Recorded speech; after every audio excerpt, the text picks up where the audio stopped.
Sejam muito bem-vindos. Neste episódio entrevisto aquele que foi o primeiro presidente do Infarmed, o Dr. José Aranda da Silva. Precisamente esteve à frente desta instituição entre 1993 e o ano 2000, além de ter dirigido, ainda antes da criação do Infarmed, a Direção-Geral de Assuntos Farmacêuticos. Antes de mais, dar-lhe as boas-vindas, agradecer ter aceitado estar aqui hoje connosco.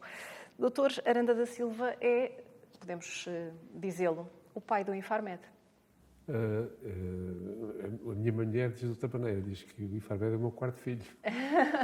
Portanto, é outra visão. Outra forma de dizer. Outra forma de Efetivamente foi o projeto mais importante da minha vida e um projeto tão bonito que estamos aqui hoje a falar, não é? Repara, é um projeto que passado 30 anos, estou ainda vivo, ainda posso ver os resultados e posso estar orgulhoso, não só do que eu fiz, mas do que muitos outros depois de mim fizeram, para consolidar uma ideia que era uma ideia muito importante, não só para mim, não era para mim, era para o povo português, para o nosso país, e eu costumo dizer que o Infarmed é das instituições públicas que os portugueses mais confiam. E isso não é por acaso, é porque efetivamente o trabalho que temos desenvolvido com muitas dificuldades ao longo do tempo e com muitas contrariedades é reconhecido pelos portugueses como uma instituição pública de confiança. Isso é muito bom ouvir isso passar 30 anos.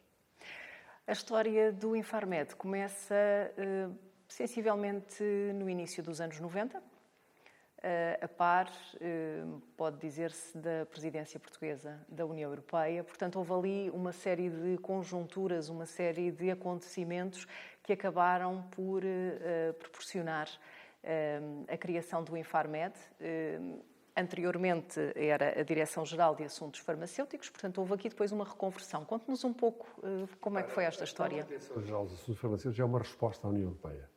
Quando nós entramos para a União Europeia, a regulação dos medicamentos era feita habitualmente ou por agências, ou por institutos, ou por direções gerais em todos os países europeus. O nosso país estava ao nível de uma direção de serviço. E em 85 é criada a Direção-Geral de Assuntos Farmacêuticos, que eu por acaso posso dizer hoje publicamente, também ajudei a fazer a lei orgânica. O Dr. Marcolino dos Santos foi o diretor-geral no governo PS, do Partido Socialista, mas eu fui convidado informalmente para dar o meu parecer sobre isso. Mas a Direção-Geral nasceu muito coxa, porque havia muitas dificuldades financeiras e não correspondia às necessidades da conjuntura. E quando eu sou convidado, em 1990, para o Infarmed, para o Diretor-Geral de Assuntos Farmacêuticos, convidado pelo Ministro da Saúde de então, e eu pus uma série de condições. Não é? O Dr. Arlindo Carvalho e o Secretário de Estado, Jorge Pires, que era a pessoa que eu mais a falava. Quis fazer uma revolução. Eu disse, eu só aceito, eu era militar, estava muito bem na minha carreira, era subdiretor do laboratório militar. Ainda por cima o diretor tinha tido um acidente vascular cerebral, portanto ele estava a segurar a direção da casa, que era na altura o laboratório militar, era uma instituição ainda muito maior do que é hoje, com muito mais importância, e estava bem. Eu tinha 3 filhos, estava a fazer parceiros, estava muito bem na minha vida, não estava, era uma coisa que nunca tinha passado pela cabeça. E a primeira coisa que eu disse, para ver se eu desistiu, era, sabem que eu não tenho nada a ver com o partido político que está no poder, portanto eu sou uma pessoa de esquerda, e ele disse, mas não é de militante do Partido Socialista. Pois não sou militante do Partido Socialista, sou militar, não sou militante de nenhum partido. Mas queria que soubessem, pensando que eles se arrependessem, mas não se arrependeram. Porque depois ia saber que o professor Cavaco Silva conhecia bem, e até porque as filhas tinham, filha Nora tinham sido minhas alunas, ele sabia bem quem estava a convidar. E pronto, e a ideia que no fundo foi esta. Era preciso, nós tínhamos criado a Direção-Geral de Assuntos Farmacêuticos, mas íamos ter a presença portuguesa, a primeira presidência portuguesa em 92, não é? Eu sou convidado em 90, e eu fiz uma espécie de caderno reivindicativo de uma página A4 a dizer, olha, eu sou aceito com estas condições. As condições eram aumentar a capacidade de perícia científica, ter um laboratório de controle de qualidade, como devia ser, criar um instituto público administrativa e financeira, porque a Direção-Geral não podia ter capacidade para acompanhar o desenvolvimento da regulação europeia que estava a acontecer nesse momento, E fiz uma série de pontos que foram todos cumpridos, não em 3 ou 4 anos, mas em 10 anos, em 7 anos ou 8 anos que eu estive aqui por aqui. E, portanto, o Infarmed nasce logo em 1990 com uma ideia que efetivamente eu tinha posto no papel como uma condição para que a regulação do medicamento desse um salto em Portugal. Não podia estar condicionado a uma direção-geral sem autonomia financeira, sem autonomia administrativa, não era possível. Ou seja, apontou tudo o que fazia falta a essa Já direção. demorou mais anos que eu pensava, não é? Depois veio a presidência europeia e eu ainda mais correu muito bem, quer dizer, a presidência europeia foi uma experiência riquíssima do ponto de vista pessoal. Achou que era o momento para aproveitar? Entretanto, é criada em 1990, é aprovada uma nova lei de base da saúde também, não é? E depois, mais tarde, é aprovada uma lei do sistema de saúde. E é nessa altura que eu aproveito essa oportunidade e digo, é agora que tem de ser criado, já que se vai mudar a estrutura do Ministério da Saúde, vamos criar o Infarmed. E a resposta foi, mas não há dinheiro para isso. Mas eu disse na altura disseram-me que iam pensar nisso. Eu resolvo, se é o problema de dinheiro, eu resolvo. O que é que tinha acontecido? Eu tinha uma pessoa que trabalhou comigo na direção-geral, que é o Dr. Armando Fernandes, um homem que eu tenho uma grande, já faleceu, mas que eu tenho uma grande admiração e conheço por acaso até a neta dele, que era daqueles homens da administração pública que sabia tudo, pai, conhecia o que eu não sabia, não é? Que eu era um militar, não é? Que tinha que ir daqui de paraquedas do Ministério da Saúde. E ele disse, doutor, há aqui uma oportunidade. Há uma lei que não foi extinta, que é a lei que regula os institutos reguladores, do álcool, do azeite, dos produtos químicos e farmacêuticos, e a taxa que é cobrada, e, portanto, esses institutos reguladores que existiam antes de 25 de Abril, que era um regime corporativo, digamos assim, viviam à custa de uma taxa que cobravam pelos bens que eram vendidos. E nunca tinha sido extinta essa lei. E eu, quando ele me diz isso, eu dizia, pá, então explico-me. Lá fui falar com os juristas do Infarmed da altura e disseram-me, como é que eu resolvo esse problema? Eu fui ter com o ministro, eu resolvo o problema é eu já descobri onde eu vou buscar o dinheiro. Mas eu não tenho capacidade política para isso. Doutor, se o senhor não se importa, senhor ministro, eu trato disso. Eu falo com os partidos todos. E o senhor fala com o Partido do Poder, que é o Partido Socialista, com o seu primeiro-ministro. E eu, pessoalmente, fui reunir com o Partido Comunista, porque, por acaso, o líder do Partido Comunista era meu amigo, que era o pai do atual Ministro das Finanças, Fernando Medina, que era o Edgar Correia. Fui falar com o CDS, com a falecida Nogueira Pinto, Maria José Nogueira Pinto, que eu também conhecia, porque ela estava na MAC, na altura. Fui falar na altura, de quem era o Partido Comunista, do Partido Socialista, fui falar com o Rei de Campos e com um sujeito que também já faleceu, que agora não me recordo o nome, e falar pessoalmente, ao custo do meu bolso, e explicar-lhes que se eles no Parlamento não se opunham em que fosse apresentada uma lei pelo Governo em que, na lei do Orçamento de Estado daquele ano, se introduzisse duas linhas em que as verbas que eram consignadas à autoridade reguladora dos produtos químicos e farmacêuticos passaram a ser consignadas a um novo instituto que ia ser criado. E conseguimos. Portanto, eu fiz esse trabalho, fui ao Sr. Ministro, o Sr. Ministro já está tudo feito, fomos à Assembleia da República, ele fez a proposta, já está, todos aprovaram, e saiu no Orçamento de Estado desse ano. Portanto, o Infarmed é criado, salvo erro, em outubro de 93, mas só entra em vigor em janeiro, porque o Orçamento de Estado, dependendo do Orçamento de Estado e do seu financiamento. E pronto, isso hoje já não é assim, portanto, hoje já está consagrado na lei, mas durante os primeiros anos, todas as vezes que saía o Orçamento de Estado, tinha de sair lá aquela lei a dizer que, aquelas duas linhas a dizer que a verbas consignadas, a autoridade reguladora dos produtos químicos e farmacêuticos, passam a ser consignadas, e com isso houve dinheiro. Porque isto eram muitos milhões de euros, portanto, eram 0,04% dos medicamentos e dos cosméticos, e portanto, era um dinheiro que permitiu construir o Infarmed, claro, porque esse era o problema. Se não houvesse dinheiro, não havia Infarmed. Portanto, e julgo que é importante termos essa noção. Nós temos de ser audazes em certos momentos da nossa vida para mudar as coisas, porque somos demasiado defensistas e nunca nada muda, não é? E eu tinha uma grande vantagem, era militar, não estava ligado a nenhum partido político na altura, já tinha estado ligado. Era consensual, portanto. Não era bem consensual, tinha uma grande liberdade. por exemplo, não sei se muitas pessoas não sabem isso, eu quando fui convidado, queriam que eu saísse da tropa, e eu recusei-me a sair da tropa. O decreto de minha nomeação foi por interesse nacional. De tal maneira que eu dizia assim, eu não conheço essa gente, se eu me zango com eles, daqui a uns meses depois fico desempregado. E, portanto, eu fui sempre militar enquanto estive no Infarmed. Eu fui promovido a coronel no Infarmed, porque, por exigência da minha parte, porque eu assinava uma liberdade. Eu dava um passo atrás e tinha um lugar de recuo, que era voltar ao laboratório militar ou voltar ao exército, como aconteceu passado 10 anos. E isso foi uma força enorme que levou, se nós olharmos para os 10 anos seguintes da minha saída, houve 6 presidentes do Infarmed em 10 anos. Não é? Alguns do mesmo partido político, durante a gestão do mesmo partido político, é uma coisa interessante, não é? Enquanto eu consegui estar aqui 3 mais 7 anos. Mas o Infarmed nasce por necessidade de responder aos desafios europeus que estavam criados. Primeiro, nós tínhamos comprometido, quando entramos na União Europeia, transpor uma série de diretivas para a realidade. Não tínhamos feito. E foram feitas em 1992, 91, com o Decreto 72/91, que transpôs para o direito nacional o chamado então Estatuto de Medicamento, que hoje continua a existir, mas já é completamente diferente. Mais atualizado. Mais atualizado, porque mais tarde houve depois uma mudança, as diretivas foi criada uma diretiva única que abrangeu todo, isto tem o nome todo jurídico que eu agora não me recordo, mas a verdade é que conseguimos fazer isso, nós cumprimos, e eu julgo que uma das razões que se chamaram militar foi um bocado também isso, não é? Um tipo de sujeito que vai pôr isto na ordem, porque isto nunca mais...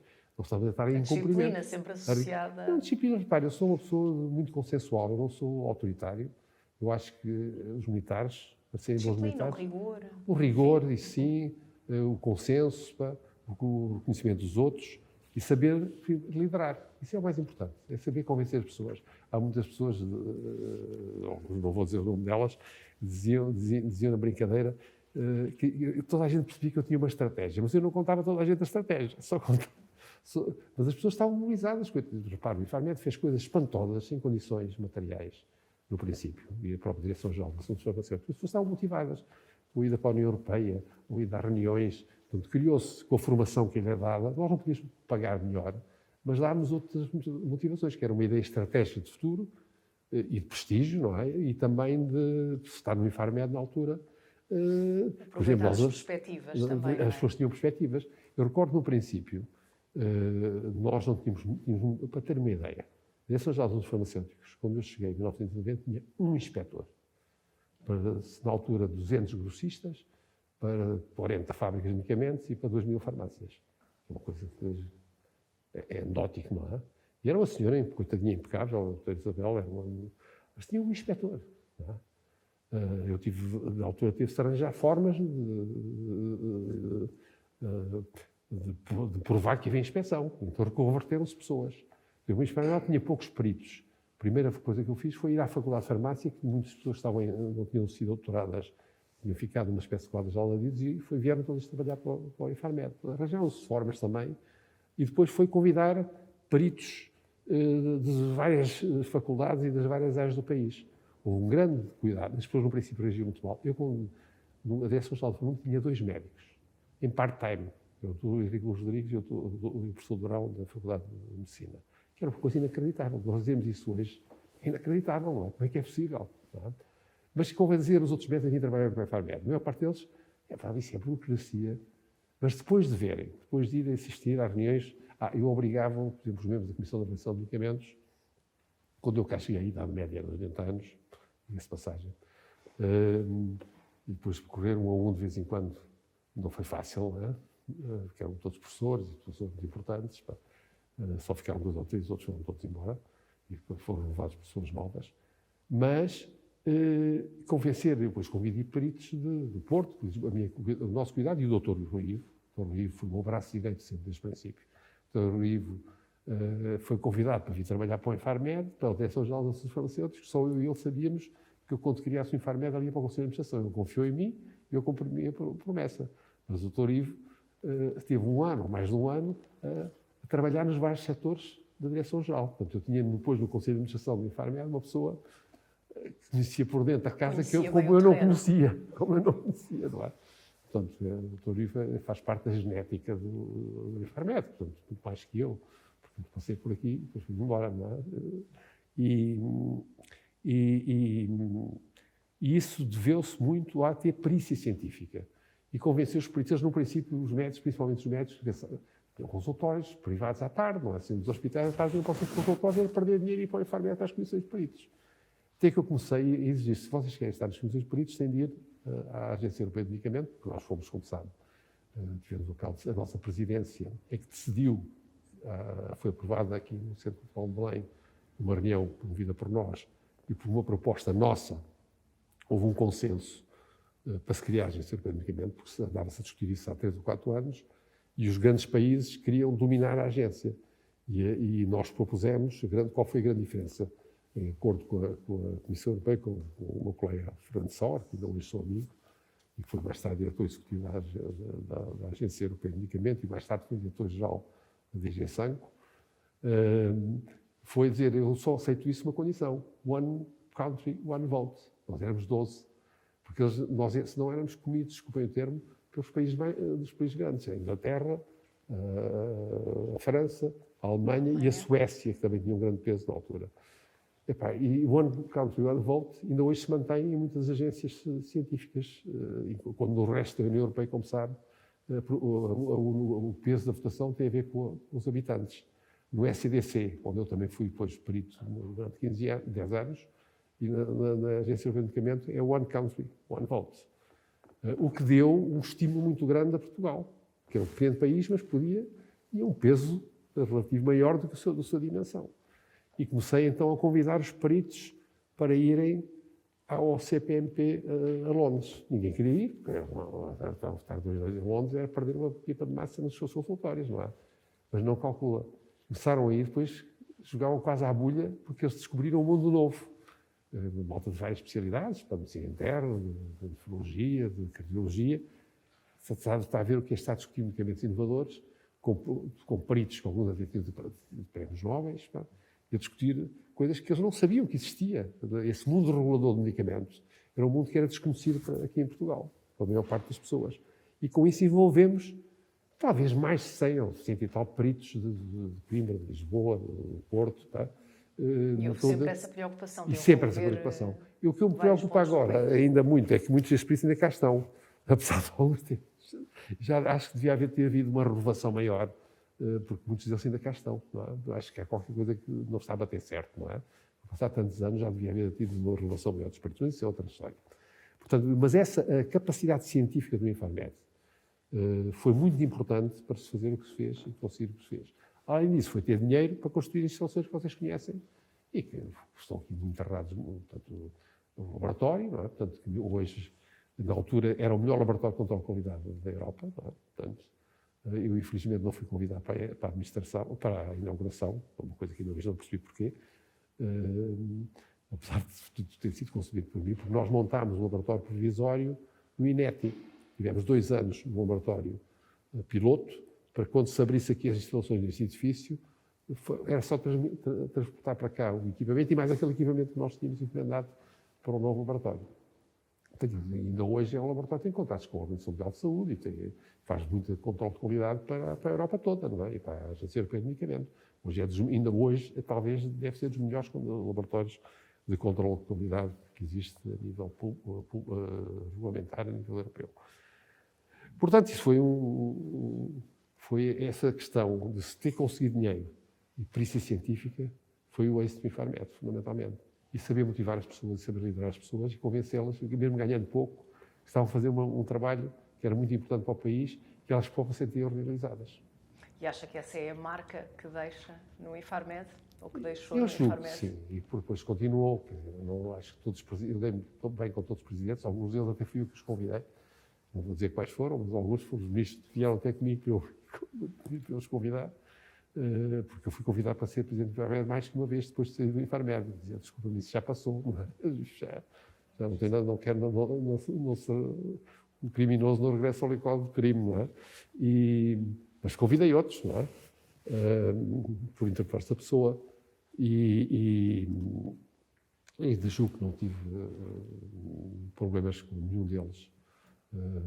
Mesmo com que me substituiu, que teve algumas atitudes bastante elegantes, e digo isso publicamente, não tenho vergonha de dizer, mas mesmo assim não tenho nada, nenhum rancor contra ele, nem contra ninguém, porque acho que o que interessa é a instituição, o que interessa é o serviço que ela presta, o que interessa é que os portugueses são bem servidos por uma instituição que garante a qualidade dos medicamentos, garante a segurança e garante a eficácia dos medicamentos ao nível melhor que se faz em todo o mundo. E lá fora, como é que acha que é percepcionado o trabalho do Infarmed? A nível internacional. Tem um grande prestígio, portanto, para ter uma ideia, eu fui convidado, nos últimos meses do Infarmed, fui convidado para assumir a presidência da Agência Europeia de Medicamentos. Só não assumi porque fui demitido, não é? Se eu não tivesse sido demitido da forma como fui,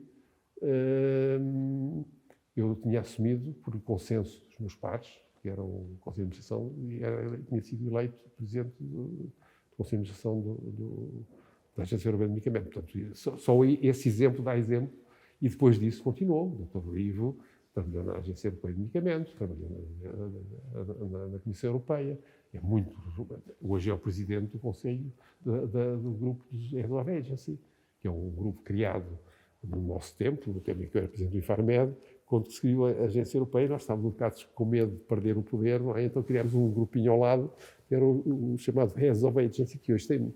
Depois, passado um tempo, convidámos também o presidente da Agência Europeia a pertencer a esse grupo, e julgo que ainda hoje continua a pertencer a esse grupo, o diretor executivo, desculpe. Mas o Dr. Ivo tem um grande prestígio a nível europeu. Hoje, costumo dizer, o atual presidente do Infarmed, se quiser, pode ser o próximo diretor executivo da Agência Europeia de Medicamentos, não é? Quando quiser. Ou quando essa vaga abrir. Quem sabe, pode muito bem perspectivar-se. Eu gostava de voltar um bocadinho atrás, ao início dos anos 90, à reunião que em Lisboa, enfim, ditou aqui uma série de momentos que considerou históricos, pelo menos numa nota sua que li, considerou ali momentos históricos a nível externo e a nível interno. As diretivas, os regulamentos, são questões ainda muito complexas. Na altura, para nós, eram muito complexos. Era um admirável mundo novo. Nós vivíamos no outro mundo. Porque Portugal tem uma característica muito engraçada. Faz leis muito bonitas, mas depois não as põe em prática, não é? Esse é o nosso grande defeito, não é? No caso dos medicamentos aconteceu o mesmo. Por exemplo, a Lei de Almeida foi o grande marco para mudar a legislação europeia sobre medicamentos. Mas nós já tínhamos tido a nossa Lei de Almeida, que foi o caso da lipocina no Fundão, que eu por acaso conheço bem, porque a minha mulher era de Fundão, e falei com médicos, morreram 2 crianças ou 3 crianças no Fundão, e criou-se em 1957, antes da Diretiva 65, que foi a diretiva-mãe dos medicamentos a nível europeu. Nós tínhamos uma legislação muito avançada, mas depois, do ponto de vista prático, a verdade é que nós não estávamos muito longe do que estava a passar na Europa. E a transposição para o direito interno das diretivas foi extremamente importante. E foi também muito importante outra questão. Nós tínhamos uma indústria farmacêutica, nós chegámos a ter 30 e tal, 40 laboratórios de produção de medicamentos em Portugal. Não é? Nós chegámos a ter 200 grossistas, agora são 4 ou 5, com fusões. Portanto, o tecido económico envolvente do medicamento era um tecido económico muito importante. Não é? Tivemos laboratórios, o Atral, por exemplo, o Acevedos, o Bial, laboratórios com projeção internacional, o Lusofarma, que depois foi comprado pela multinacional, e a projeção internacional. Tinham laboratórios noutros países, desde o Irão até ao Peru e Itália. Então, nós tínhamos uma indústria farmacêutica portuguesa importante e que temos hoje, continuamos a ter hoje. E acho que uma das coisas importantes que nós fizemos foi nos apercebermos que a nossa indústria farmacêutica nacional, que muitas delas depois foram comprar as fábricas das multinacionais quando nós saímos de Portugal, porque aconteceu uma coisa engraçada. Veio no 25 de Abril, as multinacionais com o financiamento dos medicamentos, o nosso mercado cresceu imenso, as multinacionais instalaram-se cá em Portugal, compraram laboratórios, montaram fábricas.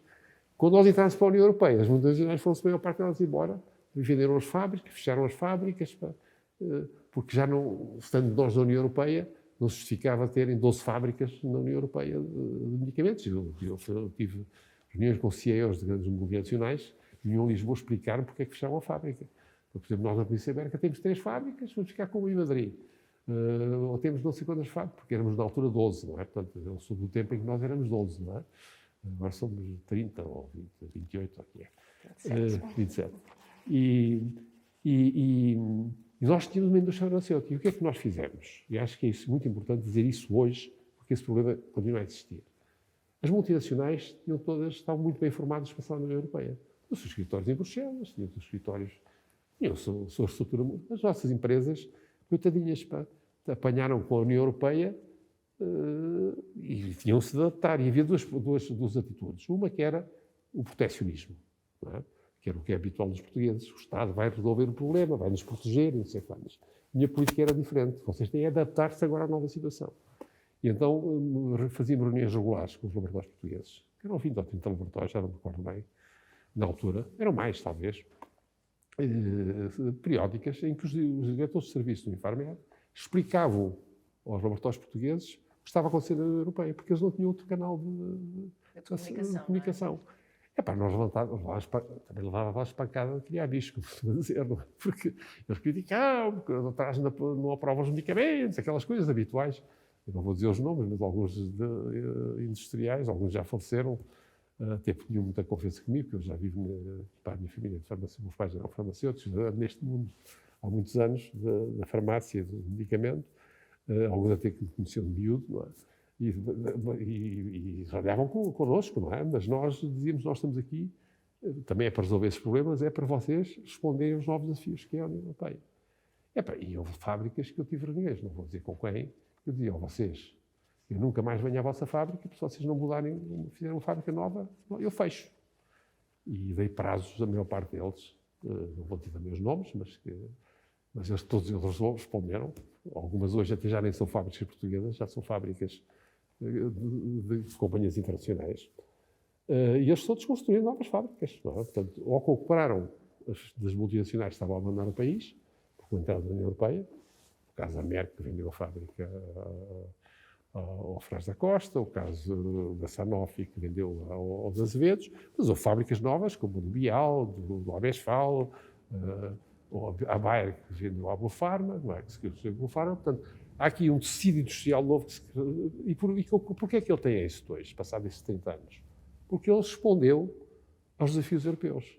Não foi o proteccionismo, preparou-se, modernizou as fábricas e hoje temos um tecido industrial que não são tantas fábricas como as que eram na altura, porque havia muitas pequenas fábricas que acabaram de fechar, algumas que fecharam mesmo compulsivamente, não é? Porque não cumpriam.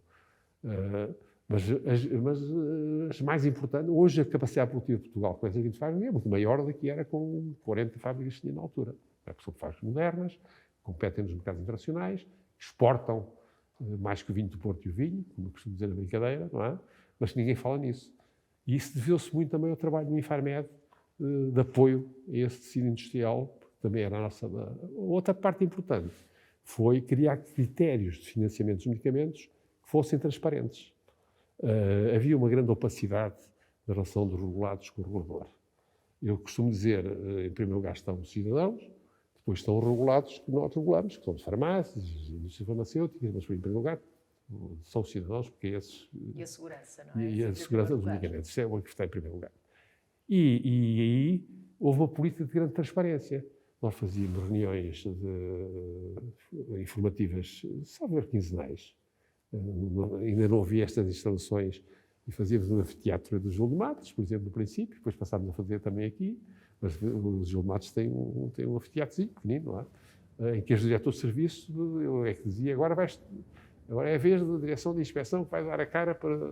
E enchia-se o anfiteatro a fazer perguntas, fazíamos estas reuniões com a indústria farmacêutica, mantínhamos boas relações com não nem sempre boas, mas tensas, mas transparentes com a ANF, com a indústria farmacêutica, nem sempre como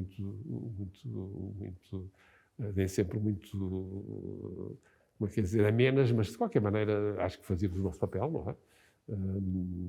E porque o nosso papel é defender o interesse público, o interesse ético é um bocado diferente, muitas vezes, de defender o interesse privado específico de uma determinada empresa. Portanto, há coisas que não são possíveis de conciliar, não é? Mas a transparência dos processos foi muito importante nesse período. Também fazíamos uma reunião anual, convidámos pessoas para discutir, portanto, o próprio boletim do Infarmed, não sei como é que se chama, mas começou nessa altura também. Portanto, e a transparência e o contacto com os nossos regulados e com a população foram coisas extremamente importantes. Não é? O site do Infarmed foi, na altura, considerado... O Infarmed foi das primeiras instituições públicas que teve o e-mail. Não é? Na altura só havia e-mail do governo, os ministros tinham e-mail, e nós fomos as primeiras instituições públicas que tínhamos e-mail, porque como é que eu argumentava com isso? Eu tenho de falar com os meus colegas europeus, tenho de falar com a EMA, não sei mais quanto, e nós fomos as primeiras... Fomos das primeiras instituições a digitalizar os documentos todos.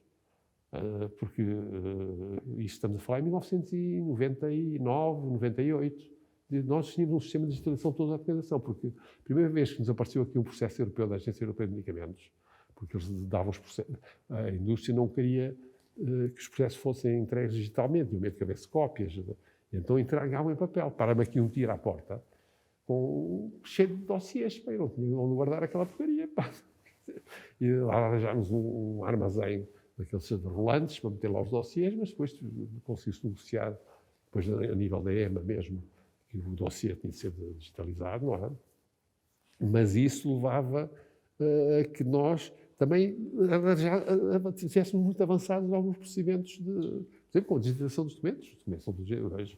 Vocês conhecem melhor isso que eu agora já não estou a par desses pormenores, mas o que o Infarmed é muito avançado em relação às instituições públicas na digitalização, por exemplo, dos procedimentos internos, não é? Do acesso à informação, não é? Dos próprios peritos, não é? E isso é muito importante para que responda aos desafios que ainda tem pela frente, que são muito grandes. E era por aí mesmo que ia. Estivemos a conversar sobre a adaptação à mudança, tão importante que foi, a necessidade de haver, no fundo, essa adaptação aos novos tempos. E agora, olhando para o futuro, e sem esquecer que nos últimos 2, a caminho de 3 anos, a própria União Europeia, o mundo, viveu o desafio da pandemia. Repare, há uma diferença brutal. A União Europeia, como sabe, a saúde não está no âmbito da União Europeia. Portanto, a União Europeia preocupa-se com as questões da concorrência, com as questões económicas, da moeda única. As questões da saúde são questões de subsidiariedade, portanto, são competência, a maior parte delas, dos Estados-membros. Mas a pandemia mudou um bocado a maneira de pensar da União Europeia, para o bem e para o mal, na minha opinião. Eu acho que nós devemos estar preocupados também porque eu sou contra uma centralização demasiado da parte da União Europeia e de uma demasiada interferência nos países. Cada país tem as suas especificidades próprias e características. Não é? Os sistemas de saúde são muito diferentes. Uns são mais bimarquianos, outros são mais federalianos, uns são financiados por seguros. Não podemos agora uniformizar os sistemas de saúde da Europa. Portanto, é um risco perigoso e podia pôr em causa até o serviço público que hoje são os sistemas de saúde na Europa e com bons resultados na maior parte dos países.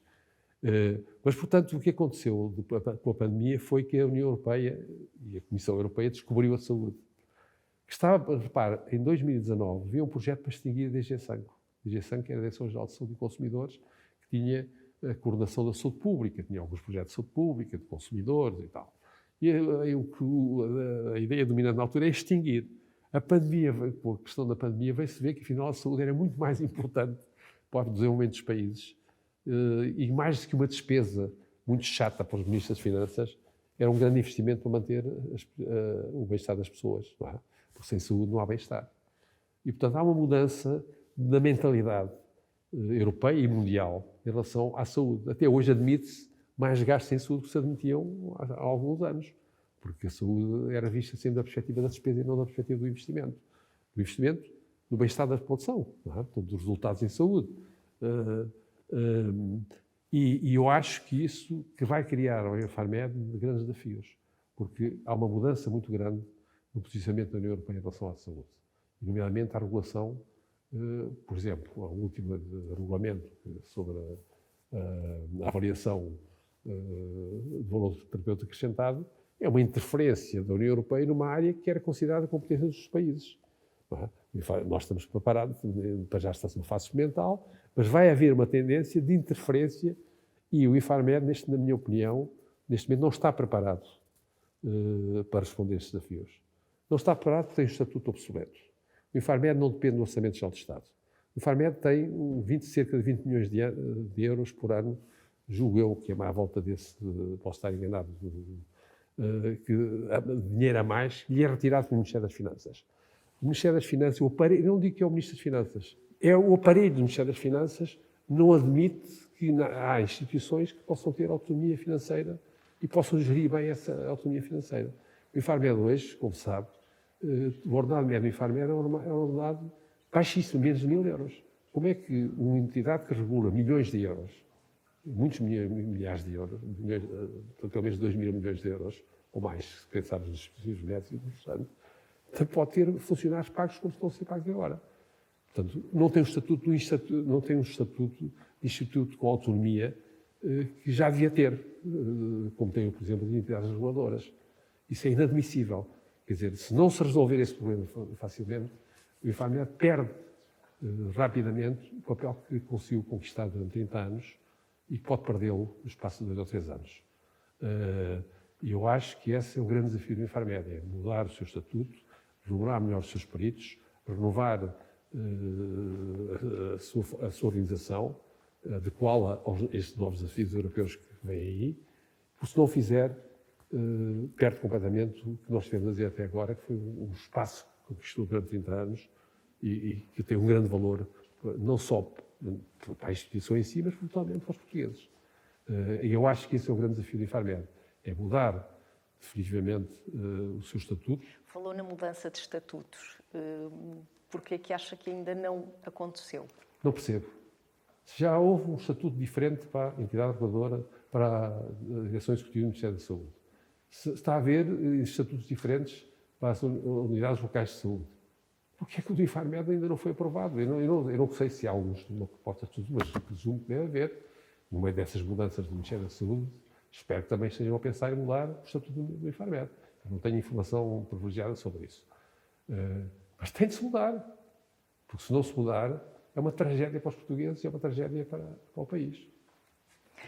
Falou em histórias, fechando o capítulo de gestão, por assim dizer, falando em histórias, até porque já não temos muito tempo, mas gostava de fechar pedindo-lhe que contasse, que partilhasse com quem nos está a ver e a ouvir alguma história que tenha marcado os anos que por aqui passou. Não, quer dizer, na presidência do Conselho a primeira de coisa foi uma grande gratificação. Foi um trabalho horrível dos meus filhos prejudicar a minha família, como deve calcular, e a minha mulher, coitada, que foi sacrificada com isso, os meus filhos, mas eles próprios têm orgulho do que o pai fez no Infarmed, porque são cidadãos também, não como os outros, não é? E é muito difícil, são tantas histórias, eu estou a escrever um livro sobre isso, portanto não quero contar histórias, porque no final do ano vai ser um livro. Só uma, para fecharmos em beleza. Uma que já contei foi a questão do financiamento do Infarmed. O relacionamento, muitas vezes, com a indústria farmacêutica não foi fácil, em certos momentos. Eu recordo-me que, a certa altura, a indústria farmacêutica não queria que eu estivesse presente nas reuniões, não é? Porque eu era um bocado incómodo, não é? Mas os ministros também não eram parvos e arranjavam formas de eu estar presente diretamente nas reuniões, sem eles saberem, não é? Houve várias situações desse tipo. Mas acho que, no geral, uma história para mim muito importante foi a nossa relações com os Palopes e com o Brasil. A Anvisa, fomos nós que ajudámos muito a criar a Anvisa, que hoje é um mundo, uma agência reguladora da América Latina brutal, no Brasil. Mas lembro do Tom Vizinha, que foi o primeiro presidente da Anvisa, estar aqui horas e horas a discutir connosco. Era um homem que pesava quase 150 quilos, eu me lembro dele. Mas um homem inteligente, um médico inteligentíssimo, depois até fez uma carreira política também. E nós temos uma grande ajuda à criação da Anvisa. Ou, por exemplo, outra coisa que me satisfez muito, depois já de sair do Infarmed, foi participar na formação dos novos países que entraram depois para a União Europeia. Não me recordo agora como é que se chamava, havia uma sigla para aquilo, que eu agora não me recordo o nome, em que vários países presidentes do Infarmed íamos dar formação aos países que iam entrar na União Europeia na área do regulador. A Hungria, a República Checa, a Checoslováquia, esses países todos. Foi uma experiência riquíssima por explicar-lhes que a Comissão Europeia escolheu meio de tipos que estavam... Eu já não estava no Infarmed e durante 1 ou 2 anos lá para ir a ajudá-los a perceber como é que isso funcionava, que era complexo. Portanto, também foi uma experiência muito rica. Eu continuei. E do Infarmed, o que eu me recordo mais é o esforço que as pessoas faziam para trabalhar em muitas difíceis condições, principalmente no princípio. Depois, quando viemos para aqui... Os arranques são sempre difíceis. Era muito difíceis as condições, até materiais e tudo. Quando foi depois criado o Infarmed, começaram a ter... Primeiros anos o dinheiro todo era para os edifícios, nós gastámos aqui muitas dezenas de milhões de euros, no laboratório, neste edifício, no edifício, na reconstrução total dos outros edifícios, mas depois um bocado mais folga, não é? E a motivação dos peritos das várias áreas, médicas, economia, por exemplo, a questão da... Tem algumas frustrações, por exemplo, a questão dos genéricos e os preços de referência, que era uma grande aposta que eu fazia, já foi depois de eu sair do Infarmed que foi posto em prática. Mas foi o ministro, foi o Ministro Pereira, que me chamou um dia ao gabinete dele e pediu para eu explicar que ideia era essa dos preços de referência que eu não tinha conseguido pôr em prática quando estava na frente do Infarmed. E o senhor, que era um homem completamente fora do sistema, não tinha nada a ver com a saúde, num clique percebeu e pôs em prática, e a verdade é que criou-se um bocado de genéricos rapidamente em meio de 2 anos, não é? Portanto, há experiências desse tipo interessantes, não é? E o que é interessante é, passado estes 30 anos, eu continuar a estar aqui a falar consigo, ser convidado para falar com gente do Infarmed, as pessoas ouvirem, é muito bom isso. É o que se pretende de um pai. É uma pessoa sente-se bem por isso, não é? Sente-se... as pessoas conhecem-me, sou muito bem tratado. Eu venho poucas vezes ao Infarmed, porque, no princípio, não evito vir aqui, só venho quando me convidam, não é? Mas sou sempre tão bem tratado, que é uma coisa que é muito agradável, não é? É sinal que as pessoas reconheceram o meu trabalho, não é? Muito obrigada por ter aceitado o nosso convite mais uma vez, por ter partilhado connosco as suas perspectivas e também as suas histórias aqui no Infarmed, tal como referi no início, uma conversa com o Dr. José Aranda da Silva, considerado o pai desta instituição que está este ano a assinalar os 30 anos de vida.